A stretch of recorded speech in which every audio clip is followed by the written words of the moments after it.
मी पंजाब आज आहे 22 मे 2025. कालच मी रात्री एक व्हिडिओ केला की लाईटवर किडे आलते, तर मी म्हणलो होतो 24 तासात पाऊस पडणार.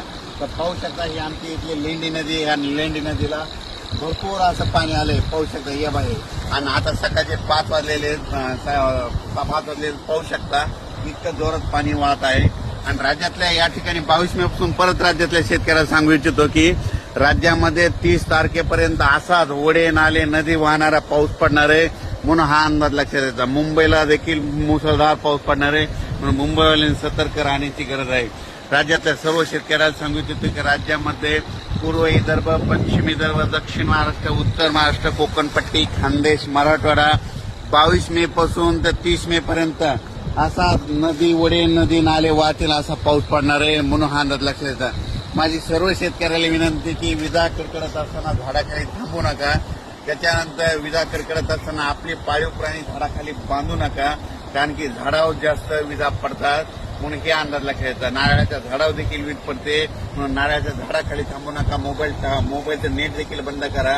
काल देखील 2-3 ठिकाणी मोटरसायकल चालत असताना मोटरसायकल विजा पडलेले 2-3 व्यक्ती महाराष्ट्रातल्या दगावल्यात, म्हणून हे देखील लक्षात येतं.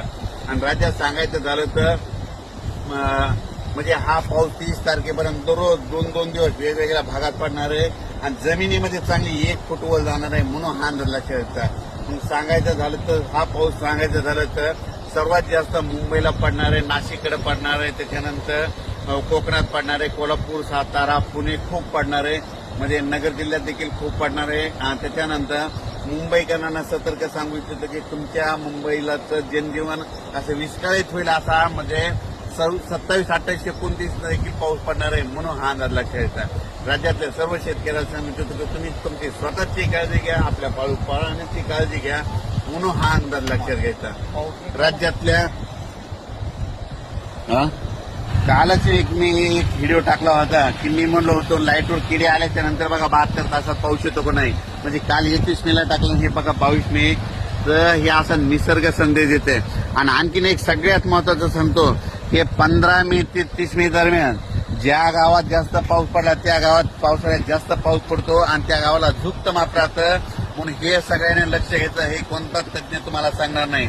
जर तुम्हाला एक सांगू इच्छितो की आमचं धामणगाव आहे, म्हणजे आमच्या धामणगावला 15 मे ते 30 मे दरम्यान आता असा पाऊस पडला आणि इकडे सेलूला नाही पडला, तर येणाऱ्या पावसाळ्यात आमच्या गावाला दररोज पाऊस पडणार, पण सेलूवाल्याला सोडून देणार, म्हणून हे प्रत्येकाने ही गोष्ट लक्षात घ्यायची. ज्या गावाला जास्त पाऊस पडला तिथे जास्त पाऊस पडतो, म्हणून हे लक्षात येतं. राज्यातल्या सर्व शेतकऱ्याला सांगू इच्छितो की लगेच उद्याच्याला एक अंदाज